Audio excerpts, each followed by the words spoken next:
Good morning, boys and girls. As you know, this is Miss Carol, and Miss Donna is with me today, and we're here in the museum on Faith Boulevard, and we wish you were here too, because we've been missing you so much. So we had an idea, Miss Donna did. Why don't we just video one of the lessons that we've been talking about, and even a new one, and so that you can keep up with what's going on, and we can stay a little bit connected, because we would really like that, because we do miss you. But we hope that you're having fun at home. We hope that you're using your good listening skills with mom and dad, and remembering that memory verse of children, obey your parents. What is the next thing? In everything. And why? Because it pleases the Lord. So we want to be sure we're doing that too while we're enjoying ourselves and learning at the same time. But we don't want to forget our Bibles and learning God's lessons too. So I want to do a little review with you to help us refresh a little bit. All right, so let's do a little review like we said and see how much we remember from the last time you were here in the museum. We've been talking about a man named Abraham, correct? And his wife, Sarah. And if you remember, for 25 years, God promised that they were going to have a child. And they were going to name him Isaac, which means what?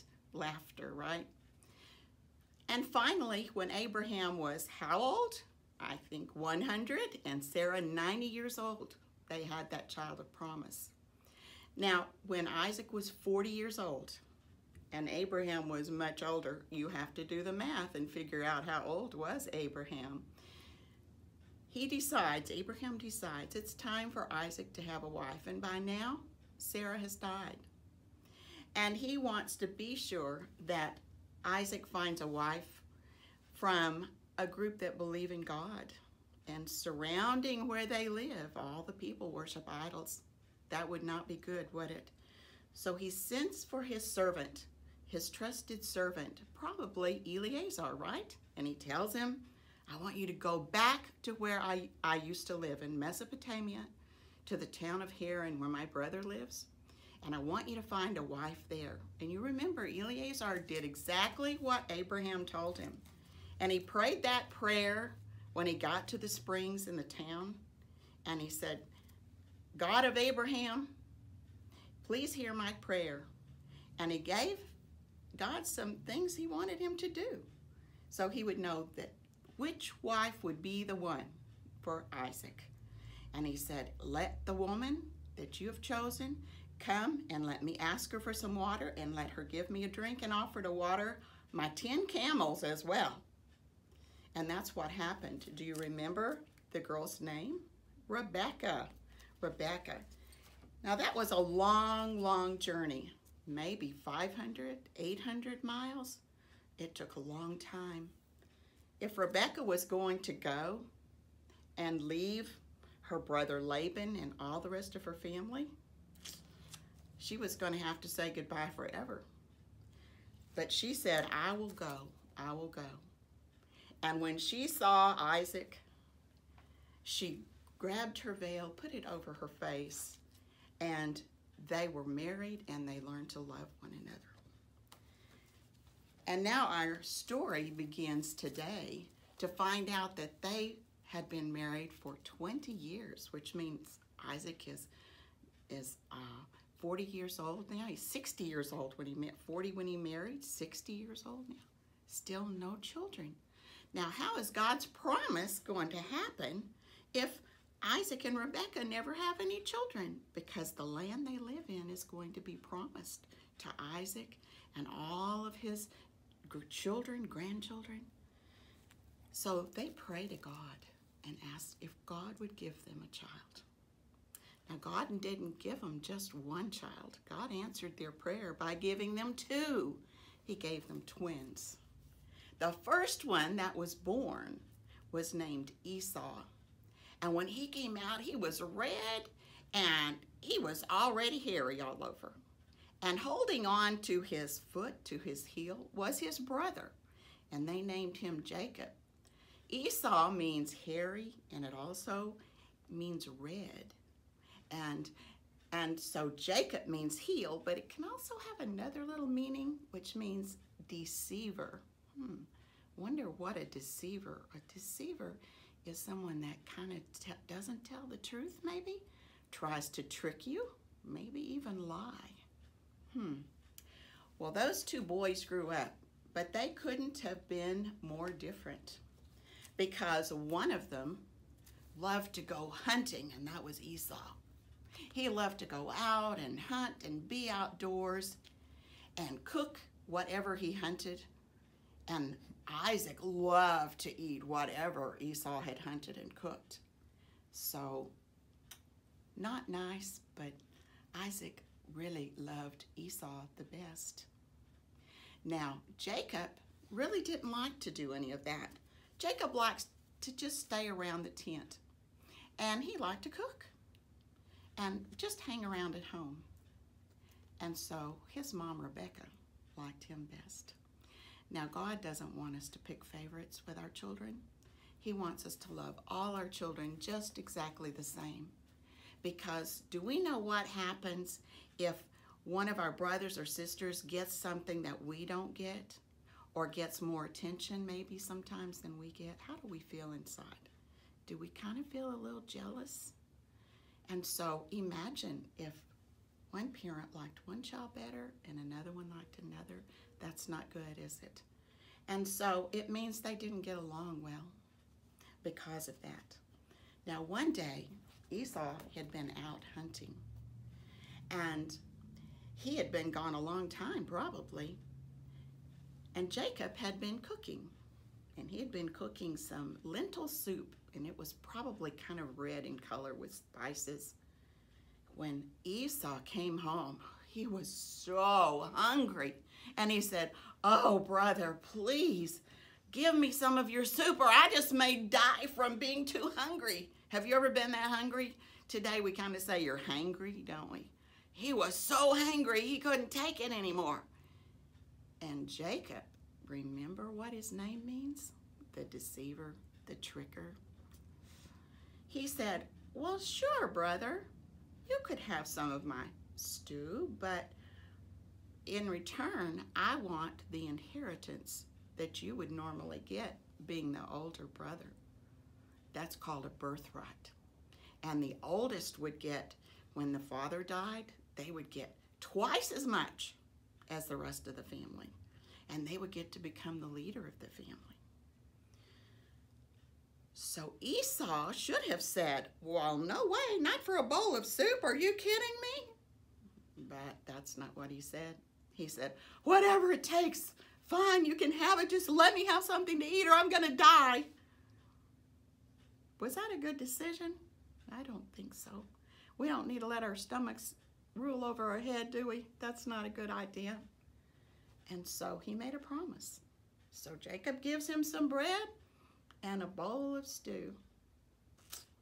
And nobody else knew, except for those two, what had happened. Now, a few years later, as you can see, Isaac is much older, and he thinks, I may be dying soon. And so he calls his oldest son, who's Esau, right? Calls him in, and he says, "Son, I'm old and I'm blind, and I may die soon. I want you to go out and hunt some game for me that I love to eat, and cook it for me, and we're going to sit here together and we're going to eat it, and I'm going to give you my blessing, the blessing I give to my oldest child." And Esau hurried out to go and do what his father said. But do you see someone standing there beside the tent? That's Rebecca, his mother. Now remember, Isaac loved Esau best, but who did Rebecca love best? Jacob. And so she decides, I have a plan. I don't want Isaac to bless Esau. I want him to bless my favorite son, Jacob. So she tells Jacob what his father's planned, and Esau's gone out to hunt. But she said, "But son, I want you to get that blessing." And Jacob said, "Oh, I couldn't do that, Mom, because you know, when I go into that tent, Dad's gonna know it's not it's not Esau, it's me. She said, now you let me worry about that. But he'll call down a curse on me, not a blessing. She said, well, let him do that to me. You don't worry about it. I'm going to take care of everything. I want you to go out and kill 2 little goats, and we're going to cook them. I'm going to cook them just like your dad loves, and we're going to trick your daddy. Now, what could Jacob have said to his mom? He could have said, Mom, I think that would be wrong, and I don't want to do that. But he didn't say that. So he goes along with the trick. And his mom takes the goat skin after she cooks all the meat, just like his dad likes it, and she covers his arms and his neck. Then she goes and gets Esau's wonderful best clothes that are going to smell like Esau would. And she sends Jacob in pretending to be Esau. And he stands at the door, and Isaac said, who is that? Is that Esau? And he says, yes, I am. Uh-oh, what did he just tell? He told a lie to his dad, didn't he? He said, yes, I am Esau. And Jacob said, well, the problem is, I want to feel you. Come here, come here. Come over here, let me feel your arms. Wonder why he wanted to do that. Maybe he suspected that really wasn't Esau. So he comes over closer to his dad, and he feels his arms, and they feel hairy, all right, because goat skin probably felt a little bit like Esau.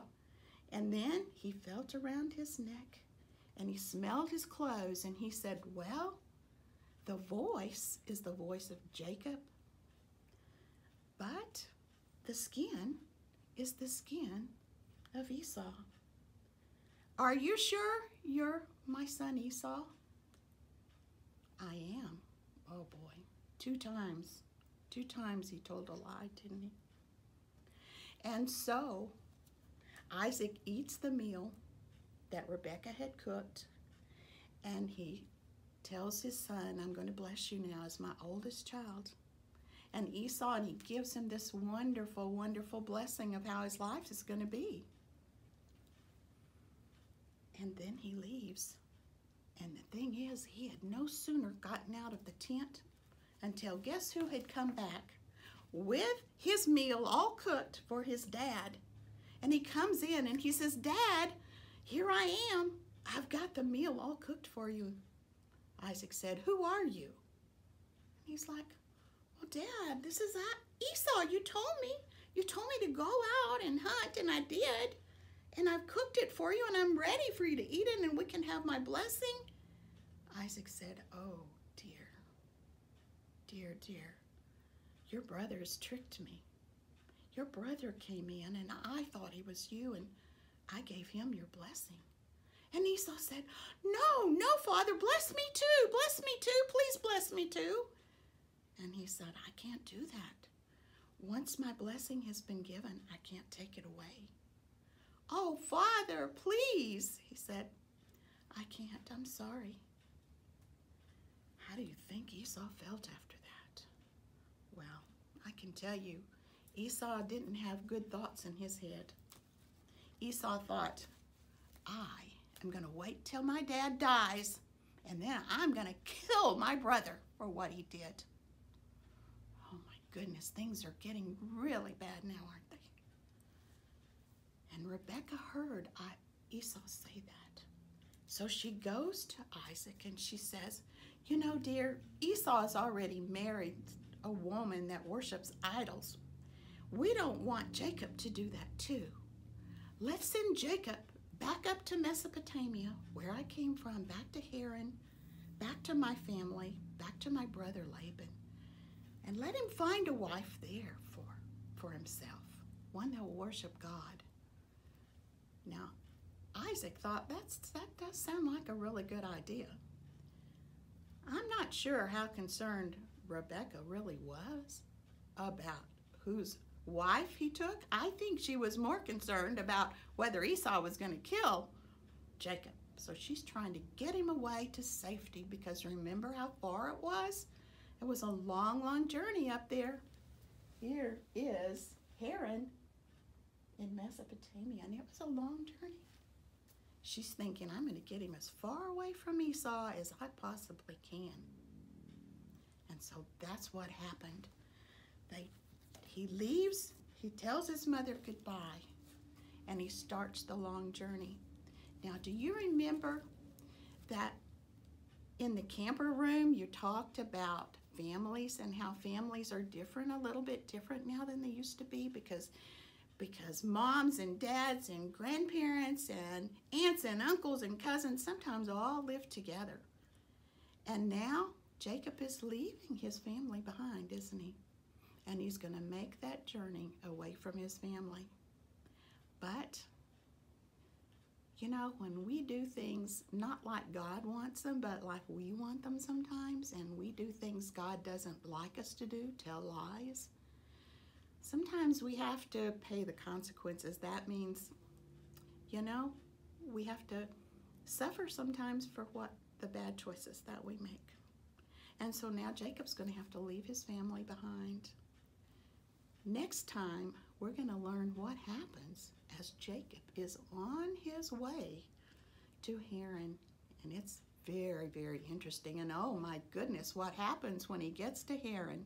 You're not even going to believe it. We're going to talk about that next time. Now, there are some questions, Mom and Dad, or grandparents, who's ever watching with you. What does Miss Carol always do when you're in here? I give you candy questions, don't I? All right, so I'm going to ask some candy questions, and I hope, make sure Mom or Dad or somebody's there, and they may not want you to have candy, and that's okay, but maybe they can offer some kind of little treat or something special if you can answer some of these questions. The first question would be, who did Isaac marry? What was her name? That's number one. And the second question is, what were the names of their twin boys, and who of those twin boys was the oldest? And the next question is, what was the youngest one doing when they were born? He was holding on to what? You'll have to remember that. Their names had meanings, didn't they? All right, so those are some questions I want you to answer. I also want you to answer this candy question. What was Jacob cooking when Esau gave him his birthright? Do you remember what he was cooking? See if you can think hard on that. All right, and the last question, how did Rebekah deceive Isaac? How did she make one brother look like the other brother? Even though Isaac was blind, he couldn't see. If you're blind and you can't see, you have to use other ways of knowing what something is. What ways did she use so Isaac would think he was talking to the right brother? Think of those things. Those are candy questions, Mom and Dad. Now, I normally give you a little bit of something fun. And this is going to be in place of a worksheet. So I have some little activities, Mom and Dad. Number one is, if you want to get a box or a paper bag and put in it 8 items, any items you choose, and then have the children close their eyes and reach in the bag and feel of everything you put in there, and let them know there are 8 things in there.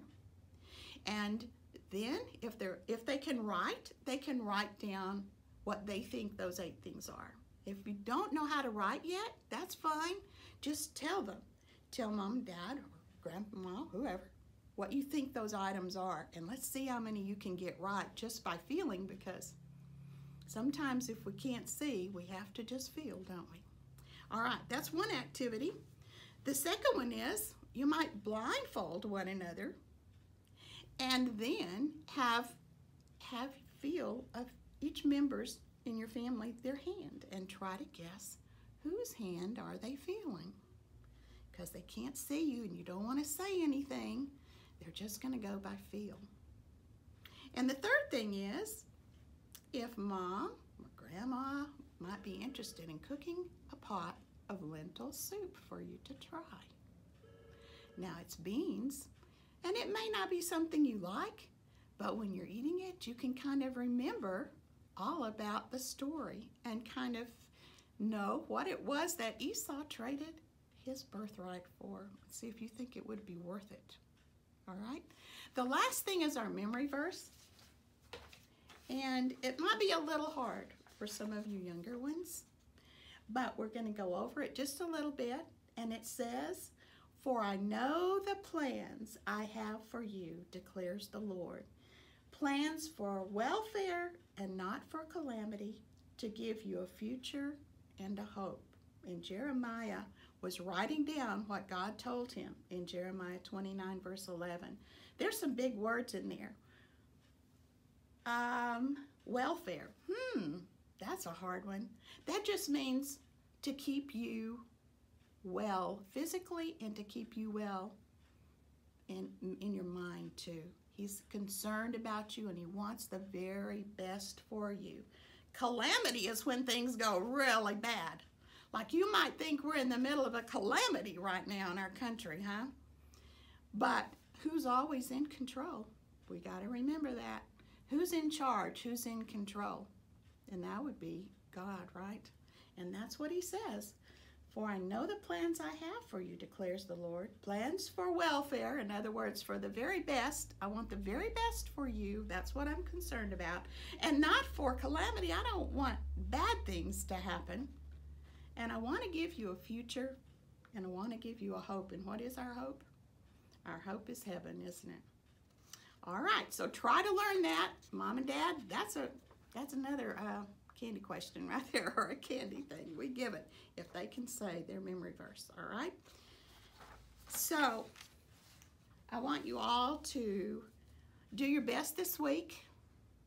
Try not to be a deceiver. Goodness, no, right?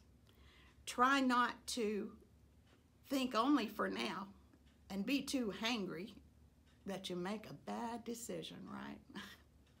Because that's what happens sometimes. We don't want to do that. We love you. We love you so much. We hope you have a great week, and we're going to see you again next week, okay? Bye-bye.